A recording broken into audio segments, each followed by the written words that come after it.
প্রিয় শিক্ষার্থীরা, তোমাদেরকে অনলাইন ক্লাসে স্বাগতম। আজকে তোমাদের কোর্স হচ্ছে অনার্স থার্ড ইয়ারের insurance and risk management, chapter name হচ্ছে লাইফ ইন্স্যুরেন্স।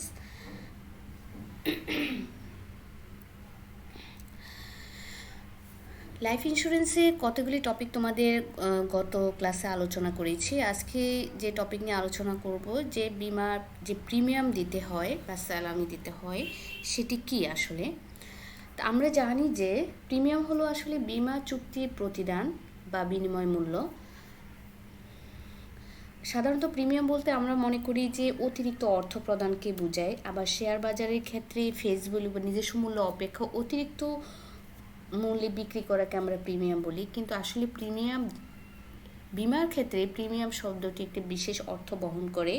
সেটি হচ্ছে বিমাকারী বিমা চুক্তির অধীনে যখন বিমা গ্রহীতাকে জীবন ও সম্পত্তি ঝুঁকিজনিত আর্থিক ক্ষয়ক্ষতি পূরণের প্রতিশ্রুতি দেয়, বিমাকারী সে প্রতিশ্রুতির বিনিময়ে তাকে নির্দিষ্ট সময় পর পর নির্ধারিত হারে এককালীন বা কিস্তিতে যে মূল্য পরিশোধ করে তাকে প্রিমিয়াম বলে।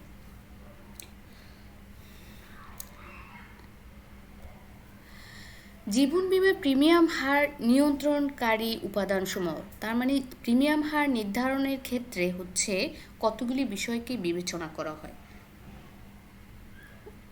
জীবন বিমার ক্ষেত্রে হচ্ছে কোন বিমাপত্রের প্রিমিয়াম হার বেশি হবে, কোন বিমাপত্রের প্রিমিয়াম হার কম হবে, সেগুলো নির্ধারণ করার জন্যে হচ্ছে এই উপাদানগুলি বিবেচনা করা হয়ে থাকে। সেক্ষেত্রে 1 নম্বর উপাদান হচ্ছে বিমার দাবি। প্রিমিয়ামকে বিমার বিক্রয় মূল্য বলা হয় এবং এই বিক্রয় মূল্য বিমার ব্যয় মূল্য ও লাভের যোগফল হয়ে থাকে। ব্যয় মূল্যের অন্যতম প্রধান উপাদান হচ্ছে বিমা গ্রহীতার মৃত্যু বা হচ্ছে সময় অতিক্রান্তজনিত দাবির পরিশোধ, মানে বিমা দাবি পরিশোধ করতে হবে, সেই জন্য অবশ্যই প্রিমিয়াম দিতে হবে। আরেকটি হচ্ছে প্রিমিয়াম হারটা নির্ধারণের অন্যতম উপাদান হচ্ছে বিমার দাবি। বিমাপত্রের মেয়াদ, আচ্ছা, বিমাপত্রের মেয়াদকাল বিভিন্ন ধরনের হতে পারে, যেমন 10 বছর, 5 বছর, 20 বছর, 15 বছর। এরূপ মেয়াদকাল যত বেশি হবে প্রিমিয়াম হার ততই কমতে থাকবে, আর যদি মেয়াদ কম হয় তাহলে প্রিমিয়াম হার বেশি হবে।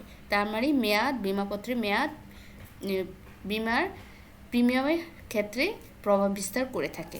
আরেকটি হচ্ছে ঝুঁকির ধরন। ঝুঁকির ধরন বিবেচনা করে বিমা প্রিমিয়াম নির্ধারণ করা হয়ে থাকে। ঝুঁকির মাত্রা বেশি হলে প্রিমিয়াম হার বেশি হবে, ঝুঁকির মাত্রা কম হলে প্রিমিয়াম হার কম হবে। এখন বিমা গ্রহীতার বয়সের উপর প্রিমিয়াম নির্ধারণ করে। যাদের বয়স কম তাদের প্রিমিয়াম হার কম হবে, আর যাদের বয়স বেশি তাদের প্রিমিয়াম হার বেশি হবে। বিমাকৃত ব্যক্তি পেশা, মানুষের পেশা যেমন ভিন্নতা যেমন রয়েছে, আবার পেশাগুলোতে অনেক পেশাতে হচ্ছে ঝুঁকিও রয়েছে। ঝুঁকির উপরে নির্ভর করে হচ্ছে প্রিমিয়ামটা নির্ধারণ করা হয়ে থাকে। আরেকটা হচ্ছে স্বাস্থ্যগত অবস্থা। বিমা গ্রহীতার স্বাস্থ্যগত অবস্থা বিবেচনা করেও প্রিমিয়াম হার নির্ধারণ করে। যেমন হচ্ছে শারীরিকভাবে দুর্বল হলে প্রিমিয়াম হার বেশি হবে, আবার স্বাস্থ্যগত অবস্থা ভালো হলে প্রিমিয়াম হার কম হবে। বিমাকৃতের পারিবারিক ইতিহাসটা হচ্ছে যদি পরিবারের সদস্যের আয়ুষ্কাল যদি কম হয়ে থাকে, তাদের মধ্যে বংশগত কোনো রোগ থাকে, তাহলে প্রিমিয়াম হার বেশি হবে। আর যদি স্বাভাবিক হয়, তাহলে পারিবারিক ইতিহাস স্বাভাবিক হয়ে থাকে, বংশগত কোনো রোগ থাকে না, সেক্ষেত্রে প্রিমিয়াম হারটি কম হয়ে থাকে। বাসস্থান, এখন যদি বিমা গ্রহীতা এমন এলাকায় বসবাস করে, এলাকায় দুর্ঘটনা কম ঘটে, রোগ আশঙ্কা কম থাকে, সেক্ষেত্রে প্রিমিয়াম হার কম হবে। কিন্তু সে যদি ঝুঁকিপূর্ণ, নোংরা, ঘিঞ্জি পরিবেশে বসবাস করে, যেখানে দুর্ঘটনা বা রোগ ব্যাধি বেশি হতে পারে, সেক্ষেত্রে প্রিমিয়াম হার বেশি হবে। শিক্ষা ও জীবনযাত্রার মানের উপর ঝুঁকি নির্ভর করে। বিবাহিত ব্যক্তি শিক্ষিত ও স্বাস্থ্য সচেতন হলে প্রিমিয়াম হারটা হবে কম, আর যদি ব্যক্তি অশিক্ষিত, অসচেতন হয়, অনুন্নত জীবনযাপন করে, তাহলে প্রিমিয়াম হার বেশি হবে। বিমাপত্রের ধরন, আচ্ছা, জীবন বিমা প্রধানত দুই প্রকার। একটা হচ্ছে মেয়াদি বিমাপত্র, একটা হচ্ছে আজীবন বিমা। আজীবন বিমাপত্রে প্রিমিয়াম হার কিছুটা কম হয়, কিন্তু মেয়াদি বিমাপত্রের ক্ষেত্রে প্রিমিয়াম অপেক্ষাকৃত বেশি হয়। আবার সাধারণ মেয়াদি বিমাপত্র অপেক্ষা বিবিধ, ত্রিবিধ, বহুমুখী উদ্দেশ্য সম্বলিত বিমাপত্রের প্রিমিয়ামটা বেশি হয়ে থাকে। ব্যবস্থাপনার খরচ, প্রিমিয়াম ব্যবস্থাপনা সংক্রান্ত কিছুটা প্রিমিয়াম থেকে একজন বিমাকারী তার পরিচালনা ব্যয় নির্বাহ করে। ব্যবস্থাপনা খরচ যদি কম হয়, প্রিমিয়াম হার কম হয়ে থাকবে, আবার ব্যবস্থাপনা খরচ যদি বেশি হয়, প্রিমিয়াম হারটাও বেশি হয়ে থাকবে। বিনিয়োগের উপরে সুদের হার হবে। বিনিয়োগের উপরে সুদের হার হবে, তোমরা একটু কারেকশন করে নিও। সুদের হারের উপর প্রিমিয়াম হার নির্ভরশীল। প্রিমিয়াম বাবদ বিমা কোম্পানি যে অর্থ বিমা গ্রহীতার নিকট হতে আদায় করে। আচ্ছা, এখন যদি এই সুদের হার বেশি হয়, কোম্পানি সুদ বাবদ অনেক টাকা রোজগার করতে পারবে, তখন প্রিমিয়াম টাকাটা কম হয়। আর যদি সুদের হার কম হয়, তাহলে প্রিমিয়াম বাড়বে। জীবন বিমা প্রিমিয়াম বা কিস্তি নির্ধারণ পদ্ধতি বা উপায়, তা আমরা এখানে দেখতে পাচ্ছি নিরূপণ পরিকল্পনা পদ্ধতি, স্বাভাবিক কিস্তি পরিকল্পনা আছে, সমকিস্তি। এখন নিরূপণ পরিকল্পনা কিস্তিটা কি? সেটা জীবন বিমা প্রিমিয়াম নির্ধারণের সবচেয়ে প্রাচীনতম পদ্ধতি নিরূপণ পরিকল্পনা পদ্ধতি। তখন কিছুটা সমিতি আকারের মতোই ছিল। সমিতি একত্রিত হয়ে সমিতি গঠন করতে, এবং কোনো ব্যক্তি যদি মারা যেত, তাহলে সকলের মধ্যে একটা প্রিমিয়াম নির্ধারণ করত। পরিবার ক্ষতিপূরণ বা তা প্রয়োজন নির্ধারণে সব সদস্যদের মধ্যে সমহারে বণ্টিত হতো। প্রিমিয়ামের টাকা নির্ধারণে এরূপ পদ্ধতি হলো আসলে নিরূপণ পদ্ধতি বলা হয়। কিন্তু এই পদ্ধতির কিছুটা সীমাবদ্ধতা ছিল। যেমন মৃত্যুর সংখ্যার উপর প্রিমিয়াম প্রধান নির্ভরশীল ছিল, তাই কতবার প্রিমিয়াম দিতে হবে তা ধারণা করা যেত না। বয়স, আয়, স্বাস্থ্যের কথা বিবেচনা না করে সবার উপর সমহারে কিস্তি নির্ধারণ করা হতো। আর বারবার প্রিমিয়াম পদে অনিচ্ছুক যুবক সদস্যগণ প্রবীণদের উপরে প্রিমিয়ামের বোঝা চাপিয়ে সংস্থা ত্যাগ করত। এই সমস্যাগুলো থেকে উত্তরণের জন্য আসলে এটা ত্রুটির কারণে এই পদ্ধতিকে অবৈজ্ঞানিক অসম পদ্ধতিও বলা হতো, নিরূপণ পরিকল্পনা পদ্ধতি। তারপরে স্বাভাবিক কিস্তি পরিকল্পনাটা উদ্ভব হয়। এই পদ্ধতি আসলে প্রিমিয়াম পূর্বেই নির্ধারিত হয়ে থাকে। আর আগে নিরূপণ পরিকল্পনা পদ্ধতিতে কেউ মারা গেলে তখন প্রিমিয়াম নির্ধারণ হয়, আর স্বাভাবিক কিস্তি প্রিমিয়াম আগে থেকেই নির্ধারণ হয়ে থাকে। বিমা গ্রহীতা বয়স ও বিমা গ্রহণের সময় অনুসারে প্রিমিয়াম নির্ণয় করা হয় বিধায় এক্ষেত্রে বিমা গ্রহীতাকে বিভিন্ন হারে প্রিমিয়াম প্রদান করতে হতো। এখন স্বাভাবিক প্রিমিয়াম হচ্ছে কিভাবে প্রিমিয়ামটা নির্ধারণ করতো, মৃতের সংখ্যা গুণন বিমাকৃত টাকার অঙ্ক বাই হচ্ছে জীবিত বিমা গ্রহীতার সংখ্যা। এখন এই পদ্ধতির ক্ষেত্রেও কিছু হচ্ছে সীমাবদ্ধতা ছিল। বয়স বৃদ্ধির সাথে সাথে প্রিমিয়াম হারও বৃদ্ধি পায়। প্রতি বছর বিভিন্ন হারে প্রিমিয়াম দিতে হয় এবং অনেকের কাছে এটা গ্রহণযোগ্য না, অনেকে পছন্দ করে না। প্রতি বছরের প্রিমিয়ামের প্রতি বছরে বিমা গ্রহীতার মৃত্যুর দায় পরিশোধ করতেই শেষ হয়ে যায়। আবার ডাক্তারি পরীক্ষা অন্যান্য নির্বাচনী পরীক্ষায় বিমা গ্রহীতাদের একটি বিরাট অংশ প্রতি বছর অযোগ্য বিবেচিত হয়, ফলে বিমাকৃত ওইসব ব্যক্তি বিমার সুফল থেকে বঞ্চিত হয়। আচ্ছা, এরপরে আরেকটি হচ্ছে যে স্বাভাবিক কিস্তি পরিকল্পনা পদ্ধতিতে যে সমস্যাগুলো ছিল, যে বয়স বাড়ার সাথে সাথে হচ্ছে প্রিমিয়ামের হার বাড়ার কারণে বিমা গ্রহীতার যে সৃষ্টি হলো তার দূর করার জন্য আসলে সমকিস্তি পরিকল্পনাটা হচ্ছে এটার উদ্ভব হয়ে থাকে। এখন সমকিস্তি পরিকল্পনায় যে সকল সুবিধা ছিল, যেমন হচ্ছে এটা 1 নম্বরে যেটা সমান কিস্তি ছিল, আর হচ্ছে সঞ্চয় ও বিনিয়োগের সুবিধা ছিল। এক্ষেত্রে বিমা গ্রহীতা একটা নির্দিষ্ট পরিমাণ সঞ্চয়ের সুবিধা গড়ে তুলতে সক্ষম হতো। মেয়াদি বিমাপত্রে এক্ষেত্রে এক পর্যায়ে গিয়ে বিমা গ্রহীতার জমাকৃত অর্থের বিপরীতে ঋণ সুবিধা পেত। আরেকটা হচ্ছে মানানসই পদ্ধতি, এটাকে আসলে বলা হয়ে থাকে সমকিস্তি পরিকল্পনা একটি মানানসই পদ্ধতি। আরেকটি হচ্ছে আবার তো এখানে হচ্ছে আরেকটি সুবিধা যে সহজ হিসাব রক্ষণ পদ্ধতি ছিল, বিনিয়োগ সুবিধা ছিল, ভুল বুঝাবুঝির সম্ভাবনা হ্রাস পেয়েছে সমকিস্তি পরিকল্পনাতে, কম ব্যয় সাপেক্ষ। এখন এই জন্যে হচ্ছে যদি বলা হয়ে থাকে প্রিমিয়াম নির্ধারণের সবচেয়ে গ্রহণযোগ্য পদ্ধতি কোনটি, তাহলে আমরা এটা বলবো যে সমকিস্তি পরিকল্পনা। প্রিমিয়াম এক্ষেত্রে বিমা গ্রহীতার কার্য যদি বেশি প্রিমিয়াম দিতে হয়, সেই দিকে এসে ঝুঁকি বিবেচনা কম প্রিমিয়াম আদায় করা হয়ে থাকে।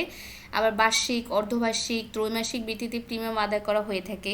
এই পদ্ধতির মৃত্যুপঞ্জি ঝুঁকি ও প্রিমিয়াম নির্ণয় মুখ্য ভূমিকা পালন করে। মানে এটা আধুনিক পদ্ধতি প্রিমিয়াম হার নির্ধারণের সমকিস্তি পরিকল্পনা। এখন পর্যন্ত সমকিস্তি পরিকল্পনাটাই হচ্ছে বেশি ব্যবহৃত হয়ে থাকে। প্রিমিয়াম বা স্যালামি প্রকারভেদ, একটা হচ্ছে প্রকারভেদ হচ্ছে দুইটি, একটা হচ্ছে নিট প্রিমিয়াম, আরেকটি হচ্ছে মোট প্রিমিয়াম। এখন নিট প্রিমিয়ামটা কি? নিট প্রিমিয়ামটা হচ্ছে যেমন হচ্ছে আমরা এখানে একটা সূত্র, সম্ভাব্য বিমা দাবির পরিমাণ বিয়োগ হচ্ছে সম্ভাব্য সুদ বা মুনাফা প্রাপ্তির পরিমাণ বাই হচ্ছে সম্ভাব্য ন্যূনতম বিমা পলিসির সংখ্যা বিভাগিত অঙ্কের পরিমাণ। আচ্ছা, অর্থাৎ এখানে হচ্ছে বিমাকারী প্রধান কাজ বিমাকৃত অর্থ বিমা গ্রহীতার মৃত্যুতে মেয়াদপূর্তিতে পরিশোধ করা হয় নিট প্রিমিয়াম।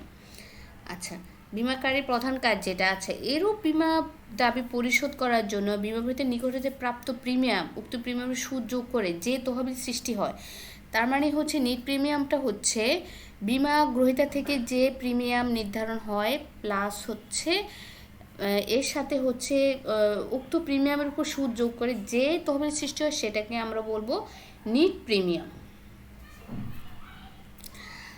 এরপরে হচ্ছে মোট প্রিমিয়াম। মোট প্রিমিয়াম হচ্ছে এক্ষেত্রে হচ্ছে নিট প্রিমিয়ামের সাথে কিছু টাকা যোগ করতে হয়, ফলে দাবি পরিশোধ করার পরও লাভ থাকে, সম্ভাব্য খরচ সংক্রান্ত তহবিলের টাকা জমা করা হয়। নিট প্রিমিয়ামের সাথে অতিরিক্ত অর্থ সংযোগ করার কাজকে আমরা বলে থাকি লোডিং বলে থাকি। নিট প্রিমিয়ামের সঙ্গে বিভিন্ন ব্যয় বাবদ কিছু অর্থ যোগ করার পর যে প্রিমিয়াম নির্ণীত হয় তাকে আমরা বলবো মোট প্রিমিয়াম। এখানে হচ্ছে যেগুলি যোগ করা হয় সেটা হচ্ছে প্রাতিষ্ঠানিক সম্ভাব্য খরচ, যেমন হচ্ছে প্রাথমিক খরচ কোনগুলি? ডাক্তারি পরীক্ষার ফিস, বিমাপত্রের ডাকটিকেট খরচ, বিমা প্রতিনিধির কমিশন, বিবৃতি প্রদান ও বিমাপত্র তৈরি করা সংক্রান্ত অফিস খরচ। আবার হচ্ছে পৌনঃপুনিক কিছু খরচ আছে, যেমন হচ্ছে নবায়ন কমিশন, আরেকটি হচ্ছে প্রিমিয়াম সংক্রান্ত নোটিশ দেবার খরচ, ব্যবস্থাপনা, অফিস সংক্রান্ত খরচ, এই সবগুলি হচ্ছে যোগ হয়ে তারপরে হচ্ছে মোট প্রিমিয়ামটা নির্ণয় করা হয়ে থাকে। এখন আমরা জানবো নিট একক প্রিমিয়াম, নিট সিঙ্গেল প্রিমিয়াম। এটা আমরা কিছু অঙ্কও করব।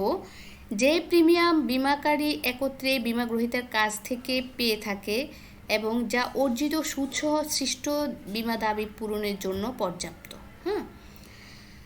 যেমন হচ্ছে বিমা, এটার কিছু বৈশিষ্ট্য: বিমা গ্রহীতা কর্তৃক এককালীন প্রদান করা হয়, প্রিমিয়ামের উপর আয় অর্জন করা হয়, উক্ত অর্থ সৃষ্ট বিমা দাবি পূরণের জন্য তা যথেষ্ট হয়ে থাকে। নিট একক প্রিমিয়াম নির্ধারণে হচ্ছে কিছু বিবেচ্য বিষয় আছে, যেমন হচ্ছে যেহেতু হচ্ছে এই বিমার ক্ষেত্রেও কিছু ঝুঁকি বিদ্যমান। এখন এই প্রিমিয়াম নির্ধারণের জন্য যে বিষয়গুলো আমরা বিবেচনা করতে হবে, যেমন হচ্ছে বিমা গ্রহীতা ও পলিসির সংখ্যা, যে বিমা গ্রহীতার সংখ্যা ও পলিসির সংখ্যা কত হবে, প্রিমিয়াম সংগ্রহ, মেয়াদ শুরুতে অর্থাৎ অগ্রিম হিসাবে প্রিমিয়াম সংগ্রহ করা হয়। আরেকটা হচ্ছে বিনিয়োগ, সংগৃহীত সব অর্থ অবিলম্বে বিনিয়োগ করা হয় এবং দাবি পূরণ না করা পর্যন্ত তা বিনিয়োগকৃত অবস্থায় থাকে। বিনিয়োগের উপরে সুদ, জীবন বীমা কোম্পানি আয়ের অন্যতম একটি খাত হলো হচ্ছে বিনিয়োগ থেকে প্রাপ্ত লাভ বা সুদ। তাই নিট একক প্রিমিয়াম নির্ধারণে বিনিয়োগের উপর কী হারে সুদ পাওয়া যাবে তা নির্ধারণে করতে হয়। আরেকটি হচ্ছে প্রাপ্ত সুদ পুনঃবিনিয়োগ, বিনিয়োগের উপর প্রাপ্ত সুদের হার বা আয় পুনরায় বিনিয়োগ করে থাকে। মৃত্যু হার, জীবন বিমাতে মৃত্যুজনিত ঝুঁকিতে কার্যত বিমা করা হয়। আচ্ছা, এই হার তালিকা সম্ভাব্য যে মৃত্যু হারে উল্লেখ থাকে বাস্তবে সেই ধরনের মৃত্যু হার বিবেচনা করে প্রিমিয়াম নির্ধারণ করা হয়ে থাকে। আরেকটি হচ্ছে দাবি পরিশোধ, সাময়িক এবং আজীবন বিমাপত্র ছাড়া কেবলমাত্র মেয়াদের শেষে বিমা দাবি পরিশোধ করা হয়ে থাকে।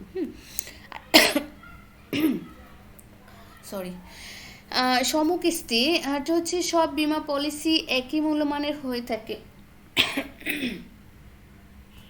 যেমন সবগুলি পলিসি একই মূল্যমানের যদি 1000 টাকা হয়ে থাকে, সবগুলি পলিসি হচ্ছে 1000 টাকাই হয়ে থাকবে। এটা কোনো একই মূল্যমানের হয়ে থাকবে সবগুলি পলিসি। নিট একক প্রিমিয়াম নির্ধারণের পদক্ষেপ, কি কি পদক্ষেপ? বিমা দাবি উদ্ভবের কারণ নির্ণয় করতে হবে, সেটা নিট একক প্রিমিয়াম কারণ কখন কিভাবে দাবি সৃষ্টি হতে পারে তা নির্ধারণ করতে পারে। যেমন মৃত্যুতে বা মেয়াদ শেষে কিভাবে হচ্ছে বিমা দাবি উদ্ভব হবে তার কারণ নির্ণয় করতে হবে। বিমাকৃত সংখ্যা নির্ণয়, প্রিমিয়াম এই ক্ষেত্রে হচ্ছে কতজন লোক বিমা করা হয়েছে তা নির্ধারণ করতে হবে। কখন বিমা দাবি পরিশোধ করতে হবে, যদি হচ্ছে সেটা হচ্ছে বছরের শুরুতে না বছরের মাঝামাঝি সময়ে না বছরের শেষে, কখন পরিশোধ করতে হবে তা উল্লেখ করতে হবে যদি মেয়াদি বিমা হয়ে থাকে। পলিসির মেয়াদ নির্ধারণ, মেয়াদি বিমার ক্ষেত্রে হচ্ছে মেয়াদি বেশি হলে সাধারণত প্রিমিয়াম হার কম হয়ে থাকে। আচ্ছা, পলিসির মেয়াদটা নির্ধারণ করতে হবে যেহেতু এখানে প্রিমিয়ামের একটা বিষয় আছে। আরেকটি হচ্ছে বাৎসরিক বিমা দাবির অনুমান, এক্ষেত্রে বার্ষিক বিমা দাবিটা কেমন হবে সেটা অনুমান করতে হবে, যে তার উপর প্রিমিয়ামটা নির্ধারণ হতে হবে। সৃষ্ট বিমা দাবি মূল্য নির্ধারণ, যে মূল্যটা কীরকম হতে পারে, শুধু 1 টাকার বর্তমান মূল্য নির্ধারণ করতে হবে। আরেকটি হচ্ছে মোট বিমা দাবির বর্তমান মূল্য নির্ণয়, বিমা দাবি বর্তমানে এটার মূল্যমান কত, ভবিষ্যতে বিমা দাবিরও সেটা ভবিষ্যতে যদি 5, 10, 20 বছর পরে বিমা দাবি পরিশোধ করা হয় তখন সেটার মূল্যমান কত হবে, এখন বর্তমান মূল্য কত হবে, প্রিমিয়াম নির্ধারণ করতে হবে। সর্বশেষ যেটা প্রিমিয়ামটা নির্ধারণ করতে হবে। বোনাস ও লভ্যাংশ, আচ্ছা বোনাসটা কি, তাহলে লভ্যাংশটা কি, এটা পার্থক্যটা তোমাদের পড়তে হবে। জীবন বীমা কোম্পানির মুনাফার যে অংশ মুনাফাযুক্ত পলিসি হোল্ডারদের তাদের জমাকৃত টাকার অনুপাতে তাদের হিসাবে জমা রাখা হয় তাকে বোনাস বলে, আর যে অংশ শেয়ার হোল্ডারদের দেওয়া হয় সেটাকে লভ্যাংশ বলে। তোমরা এটা পার্থক্যগুলি ভালো করে পড়বে। সমর্পণ মূল্য, বিমা গ্রহীতা কর্তৃক একটি বিমা পলিসি চালু রাখা যখন ব্যর্থ হয়ে যায় কোনো সমস্যার কারণে হচ্ছে প্রিমিয়াম দিতে পারে না, তো সেক্ষেত্রে হচ্ছে বিমা গ্রহীতা হচ্ছে বিমা পত্রটা সমর্পণ করে। এখন যদি বিমা পলিসি চালু রাখার ব্যর্থতা বা প্রত্যাবর্তন প্রত্যর্পণ এর প্রেক্ষিতে বিমাকারী কর্তৃক প্রদত্ত বিনিময় মূল্যকে। এখন যদি হচ্ছে বিমাপত্র সে বিমাকারীকে দিয়ে দেয়, সেক্ষেত্রে বিমাকারী হচ্ছে তাকে কিছু মূল্য দিয়ে থাকে, সেটাকে আমরা বলে থাকি সমর্পণ মূল্য। ওকে, আর সমর্পণ মূল্য নিরূপণের ভিত্তি কয়েকটা ভিত্তি, একটা হচ্ছে পঞ্জীকরণ ভিত্তি বা সঞ্চিতি দৃষ্টিকোণ, সেটা একটা সূত্র আছে, সেটা হচ্ছে সম্পূর্ণ সঞ্চিতি বিয়োগ হচ্ছে সমর্পণ খরচাদি। সমর্পণ করতে গেলে বিমা গ্রহীতাকে সেক্ষেত্রে কিছু খরচ হয়, সঞ্চিতি টাকাটা থেকে হচ্ছে খরচগুলি বিয়োগ করে সমর্পণ মূল্যটা তাকে দিয়ে থাকে। সমর্পণ খরচাদি বলতে কোনগুলিকে বোঝায়? আসলে প্রাথমিক খরচ। এখন প্রাথমিক খরচগুলি কি?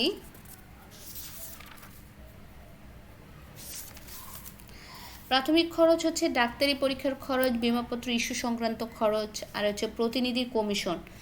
আর প্রতিকূল মৃত্যুহার জনিত ব্যয়, অসুস্থ দুর্বল রুগ্ন বিমাগ্রহীতারা বিমাপত্র সম্পর্কে খুব একটা আগ্রহ দেখায় না, ফলে মৃত্যুহার বৃদ্ধি পাওয়ার খরচ বৃদ্ধি পায়।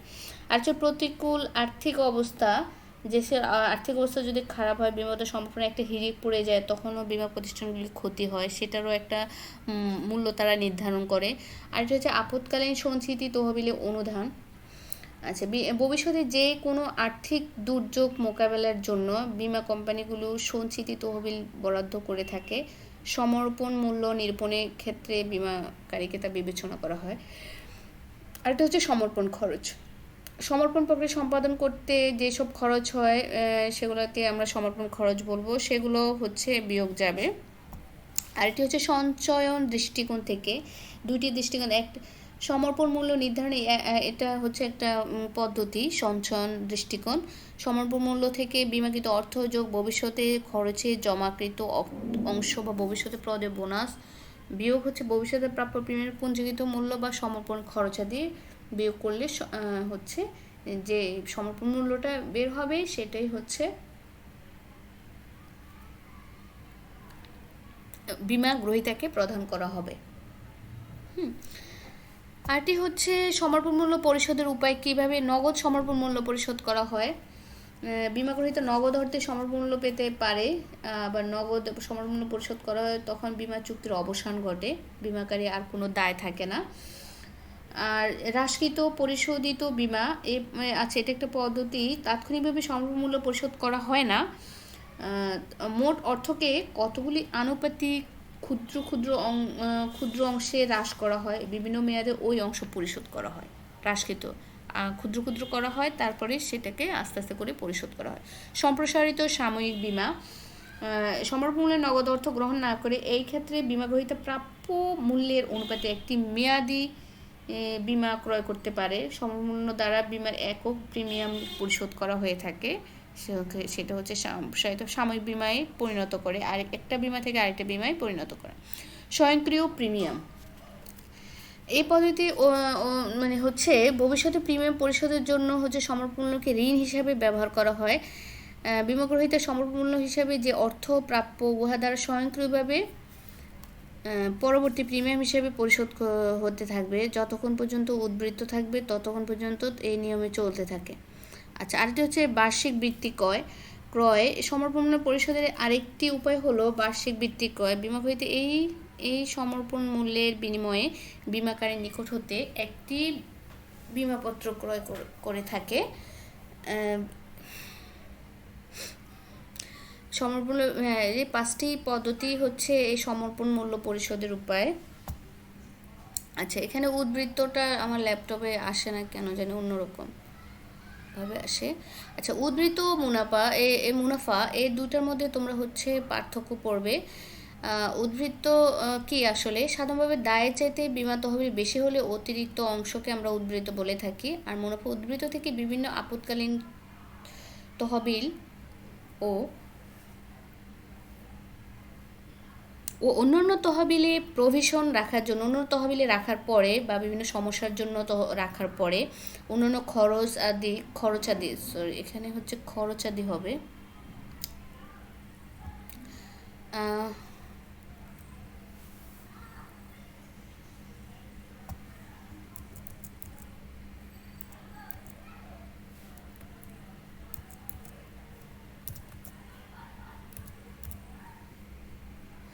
খরচাদি নির্বাহের পরে হচ্ছে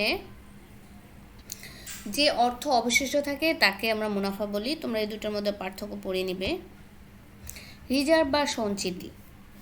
রিজার্ভ বা সঞ্চিতি কি? রিজার্ভ হলো প্রিমিয়াম ও সুদ সহ সৃষ্ট এমন একটি বীমা তহবিল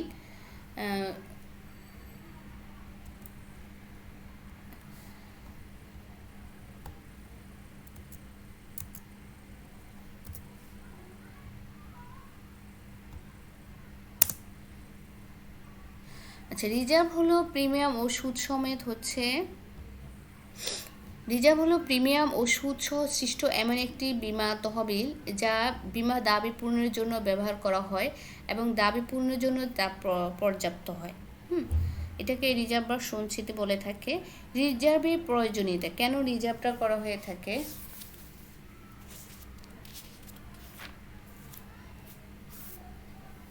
এক নম্বর হচ্ছে তহবিল অহবিল হয়ে গেল কেন?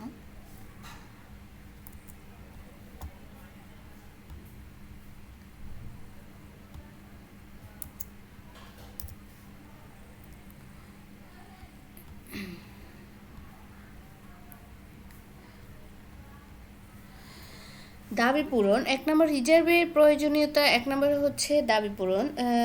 বিমা গ্রহীতা বিমাপত্রের মেয়াদ উত্তীর্ণ হলে বা কোনো বিমা গ্রহীতা মৃত্যুবরণ করলে বিমাপত্রে তখন দাবি পরিশোধ করতে হয়। তাহলে দাবি পূরণের জন্য অবশ্যই হচ্ছে রিজার্ভের প্রয়োজন। তহবিল গঠন। আরেকটা হচ্ছে বিমা গ্রহীতাদের কাছ থেকে যে প্রিমিয়াম পায় বিমা কোম্পানিগুলো সেই তহবিল গঠন করে এবং দীর্ঘমেয়াদে হচ্ছে মুনাফা অর্জনের জন্য তারা হচ্ছে সেগুলি হচ্ছে বিনিয়োগ করে থাকে। বিমা গ্রহীতার উপকার ও কল্যাণ। সেক্ষেত্রে রিজার্ভের প্রাপক হলো আসলে বিমা গ্রহীতা এবং তহবিলকে যদি নিরাপদ ও লাভজনকভাবে বিনিয়োগ করা যায় তাহলে বিমা গ্রহীতারই কিন্তু কল্যাণ হয়ে থাকে। আরেকটি হচ্ছে কারবার পরিচালনা।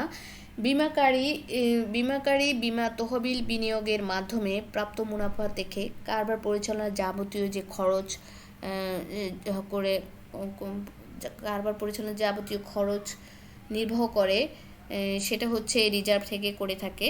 সামাজিক ও অর্থনৈতিক উন্নতি। দেখো, সামাজিক অর্থনৈতিক বিমার ব্যবসায়ের সাথে আসলে একদিকে হচ্ছে মানুষের বিমা দাবি পূরণ করা হয়, সামাজিক নিরাপত্তার সৃষ্টি হয়, আরেকটা হচ্ছে দেশের শিল্পায়ন হয়, জনগণের কর্মসংস্থান হয়।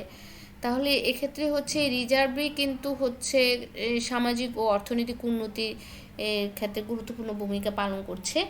আর একটি হচ্ছে দেখো, বিমা গ্রহীতাদের স্বার্থ সুরক্ষা হচ্ছে জীবন বিমা প্রতিষ্ঠানে অন্যান্য ব্যবসা প্রতিষ্ঠান থেকে সঞ্চিতির সৃষ্টির ধারণা হচ্ছে একটু আলাদা। প্রিমিয়ামকে যদি বিমা কোম্পানি আয় হিসেবে বিবেচনা করে বার্ষিক বিমা দাবি পরিশোধ করার পর মুনাফা শেয়ার হোল্ডারদের মধ্যে বন্টন করে দিত, তাহলে পরবর্তী বিমা গ্রহীতার পক্ষে সেক্ষেত্রে হচ্ছে এক্ষেত্রে হচ্ছে সঞ্চিতির প্রয়োজন অনস্বীকার্য আসলে বলা যায়। বিমা গ্রহীতাদের স্বার্থই সুরক্ষা হচ্ছে ব্যবসায়িক ঝুঁকি হ্রাস। প্রিমিয়াম ও আয়কে সঞ্চিতি হিসেবে এক্ষেত্রে ব্যবসায় যে পরিচালনা করছে সেক্ষেত্রে ব্যবসায় দাবি সংখ্যা বাড়ে, ফলে সব আয়কে সঞ্চিতি হিসাবে সংরক্ষণের ফলে তা বিনিয়োগ ছাড়া অন্যত্র ব্যয় হওয়া থাকে না, ব্যবসায় ভবিষ্যৎ ঝুঁকি হ্রাস পায়, ব্যবসায় সুনাম সুরক্ষা হয়। যে কোনো ব্যবসায় তার সুনাম অত্যন্ত গুরুত্বপূর্ণ। বিমা ব্যবসায় সুনাম নির্ভর করে বিমাগ্রহীতাদের দাবি যথাসময়ে পূরণের উপরে।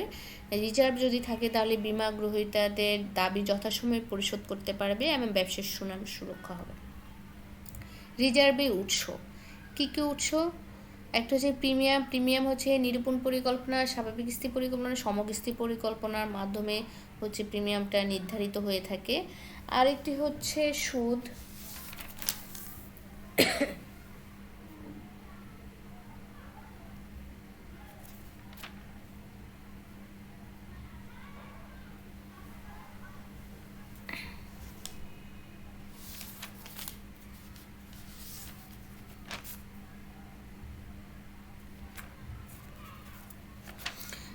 দেখো,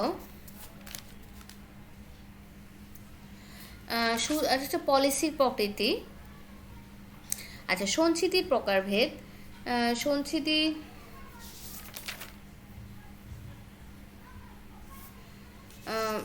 কীভাবে রিজার্ভ সৃষ্টি হয়? সঞ্চিতির প্রকারভেদ। সঞ্চিতির প্রকারভেদ হচ্ছে একটা হচ্ছে প্রারম্ভিক সঞ্চিতি, একটা হচ্ছে সাময়িক সঞ্চিতি। প্রারম্ভিক সঞ্চিতিটা কীরকম? এটা হচ্ছে চলতি বছরে প্রাপ্ত প্রিমিয়াম যোগ হচ্ছে গত বছরের সাময়িক সঞ্চিতি, এই দুটো সমন্বয় হচ্ছে প্রারম্ভিক সঞ্চিতিতে সৃষ্টি হয়। আর সাময়িক সঞ্চিতিটি হচ্ছে প্রাপ্ত প্রিমিয়াম যোগ হচ্ছে বিগত বছরের সাময়িক সঞ্চিতি যোগ হচ্ছে প্রারম্ভিক সঞ্চিতির উপর সুদ, তারপর সেখান থেকে হচ্ছে বীমা দাবি পরিশোধ বাদ যাবে, তাহলে সেটাকে আমরা বলবো সাময়িক সঞ্চিতি। আরেকটি হচ্ছে গড় সঞ্চিতি, হচ্ছে প্রারম্ভিক সঞ্চিতি থেকে হচ্ছে প্রারম্ভিক সঞ্চিতি, এগুলো সূত্রগুলো একটু পড়বে কারণ হচ্ছে এগুলো অঙ্ক থাকতে পারে। প্রারম্ভিক সঞ্চিতি যোগ হচ্ছে প্রাপ্ত প্রিমিয়াম যোগ গত বছরের সাময়িক সঞ্চিতিকে 2 দিয়ে ভাগ করে, তারপরে হচ্ছে পাশে হচ্ছে যোগ হচ্ছে ওই বছরের শেষে সাময়িক সঞ্চিতি। আচ্ছা, আরেকটি টপিক নিয়ে আমরা আলোচনা করব, সেটা হচ্ছে জীবন বীমার তহবিল কি? জীবন বীমার তহবিল হলো আসলে বীমা কোম্পানির প্রতি বছরের আয় ও ব্যয় পার্থক্য থেকে সৃষ্ট তহবিল।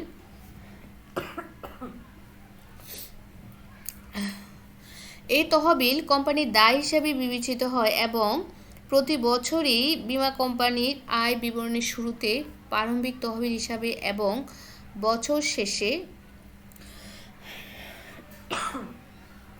বছর শেষে সমাপনী তহবিল হিসাবে দেখানো হয়, যা পরবর্তী বছর পুনরায় প্রারম্ভিক তহবিল হিসাবে বিবেচিত হয়।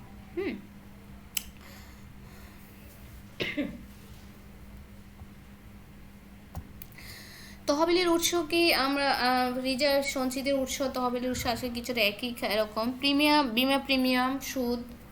আরেকটি হচ্ছে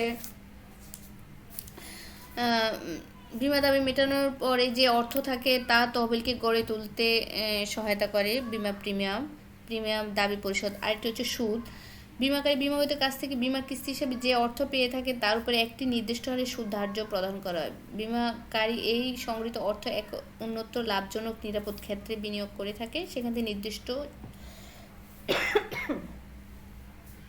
নির্দিষ্ট হারে সুদ পেয়ে থাকেন এবং এই সুদে হচ্ছে আসলে বীমা কোম্পানিগুলির হচ্ছে তহবিলের উৎস।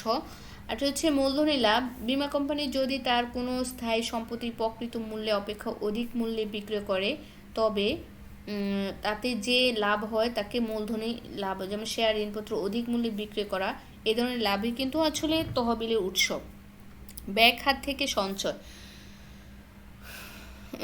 যেমন হচ্ছে বোনাস প্রদান বা বীমা গ্রহীতাদের মৃত্যুতে যে বীমা দাবি ধার্যকৃত থাকে বা মৃত্যুহার অনুযায়ী বরাদ্দকৃত থাকে তা সম্পূর্ণই পরিশোধ করতে হয় না।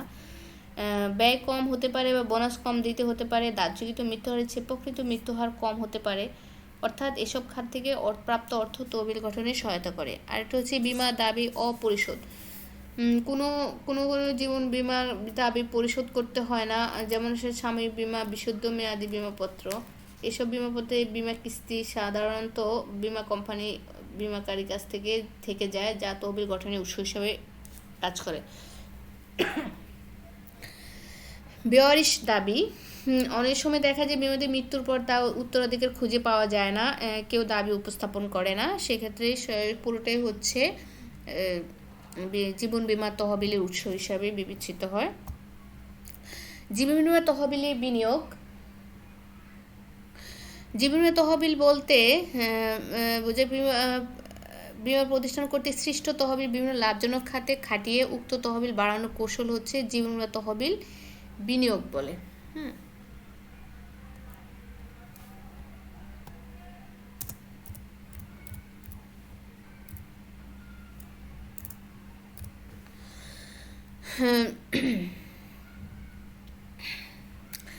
তহবিল বিনিয়োগ বলে থাকে যখন হচ্ছে বীমা প্রতিষ্ঠান কর্তৃক সৃষ্ট তহবিল বিভিন্ন লাভজনক খাতে খাটিয়ে উক্ত তহবিল বাড়ানোর কৌশল বা প্রক্রিয়া। তহবিলের প্রয়োজনীয়তাগুলি কি? সেটা হচ্ছে দাবি পরিশোধ, আর্থিক ঘাটতি উত্তরণ, আরটি হচ্ছে জাতীয় স্বার্থ।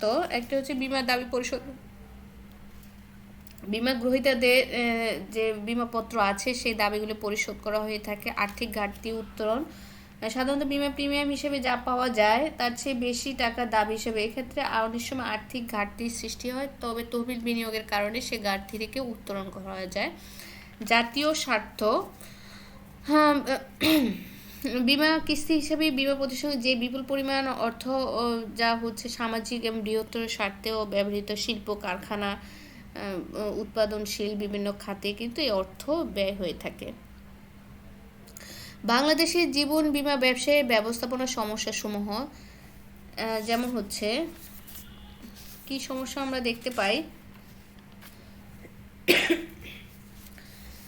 জনগণের আস্থার অভাব। জনগণই কিন্তু আমাদের দেশে এখনও হচ্ছে বিভিন্ন জীবন বিমা, সাধারণ বিমা বলো, এই বিমাপত্র বিমার কিন্তু প্রসার এখনো হয়নি, কারণ জনগণ এখন আস্থাশীল হতে পারেনি, জনসচেতনতার অভাব।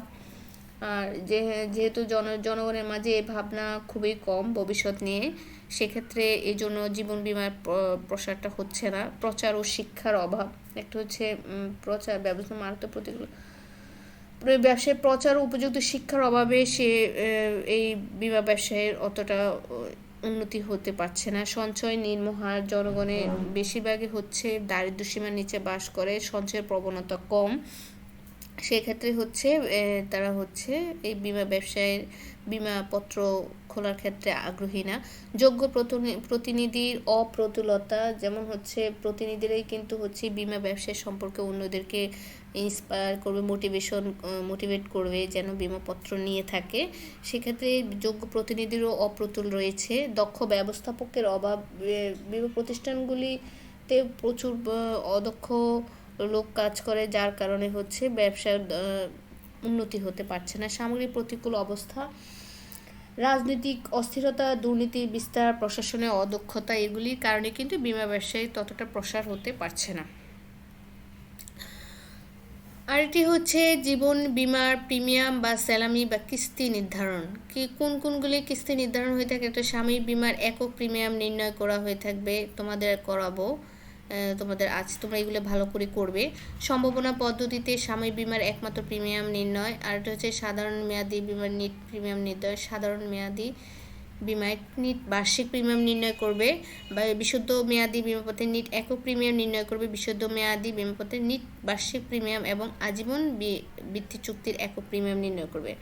আর তোমরা কিছু পার্থক্য পড়বে, মেয়াদি বিমাপত্র এবং সাময়িক বিমাপত্রের পার্থক্য পড়বে, জীবন বিমা চুক্তি এবং সাধারণ বিমা চুক্তির পার্থক্য পড়বে, আজীবন বিমা এবং মেয়াদি বিমাপত্রের পার্থক্য পড়বে। এগুলো খুবই গুরুত্বপূর্ণ, পরীক্ষার জন্য খুবই ইম্পর্টেন্ট, তোমরা এগুলো ভালো করে পড়ে নেবে।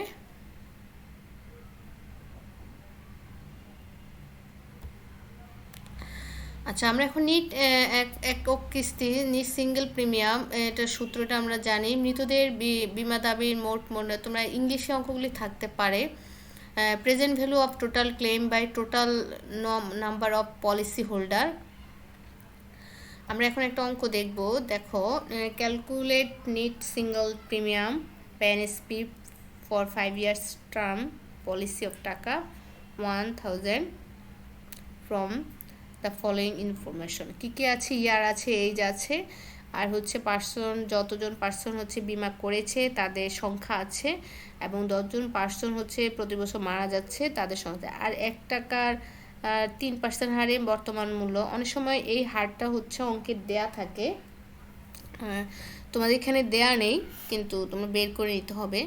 যেমন হচ্ছে এখানে তোমরা দেখতে পাচ্ছ কিনা, আচ্ছা, প্রেজেন্ট ভ্যালু অফ 1 টাকার মূল্যটা কীভাবে বের করবে, সেক্ষেত্রে হচ্ছে পি ইকুয়াল হচ্ছে এস বাই হচ্ছে এখানে হচ্ছে present value sum of which calculate S by 1 plus i power n. হ্যাঁ,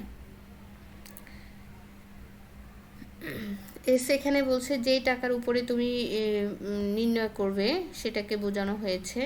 এখানে 1 টাকার উপরে তুমি নির্ণয় করবে, তাহলে 1 আই হচ্ছে এখানে 3%, হ্যাঁ, আর 1।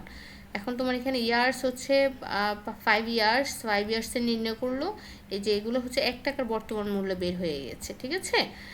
এখানে 1 টাকার বর্তমান, এখন তুমি একটা টেবিলের মাধ্যমে সেগুলো, table for calculation of net single premium for 5 years term policy. এখানে ইয়ার আছে, এজ আছে, নাম্বার অফ ইনস্যুর্ড আছে, কতজন ইন্স্যুরেন্স করেছে, নাম্বার অফ ডেথ আছে, এটা আমাদের অঙ্কে দেওয়া আছে। ক্লেম করেছে 1000 টাকা। এখানে কিন্তু প্রতিজনেই হচ্ছে বিমা দাবি প্রিমিয়াম দিতে হবে 1000 টাকা। আর মৃত্যুর সংখ্যা হচ্ছে এখানে বিমা দাবির পরিমাণ, এখানে একজনের বিমার দাবির পরিমাণ হচ্ছে 1000 টাকা। সেক্ষেত্রে তোমার দাবি পরিশোধ করতে হবে এখানে যতজন মারা গেছে আর যত টাকা দাবি তার সে গুণ করতে হবে।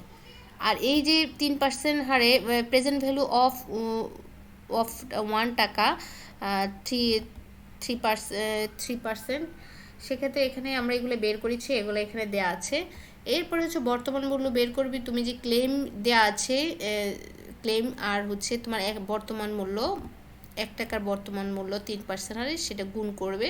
টোটাল হচ্ছে তোমার 13 লাখ হচ্ছে 11,998 বের হলো। হ্যাঁ, নেক্সটে যে দেখো এখানে 13,11,928 আর হচ্ছে বিমা গ্রহীতার সংখ্যা এখানে হচ্ছে টোটাল বিমা গ্রহীতার সংখ্যা।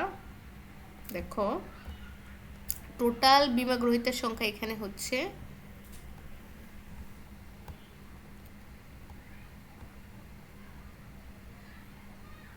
প্রথম যে তোমার হচ্ছে বিমা গ্রহীতার সংখ্যা ছিল সেটাই হবে প্রথম বছরে। হ্যাঁ, পরবর্তীতে দেখো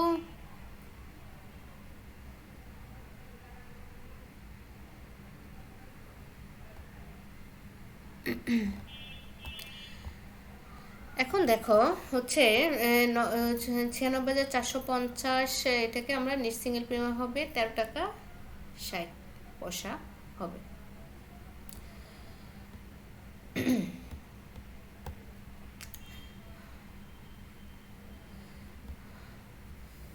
তোমাদেরকে হচ্ছে ধন্যবাদ ক্লাসটি শোনার জন্য।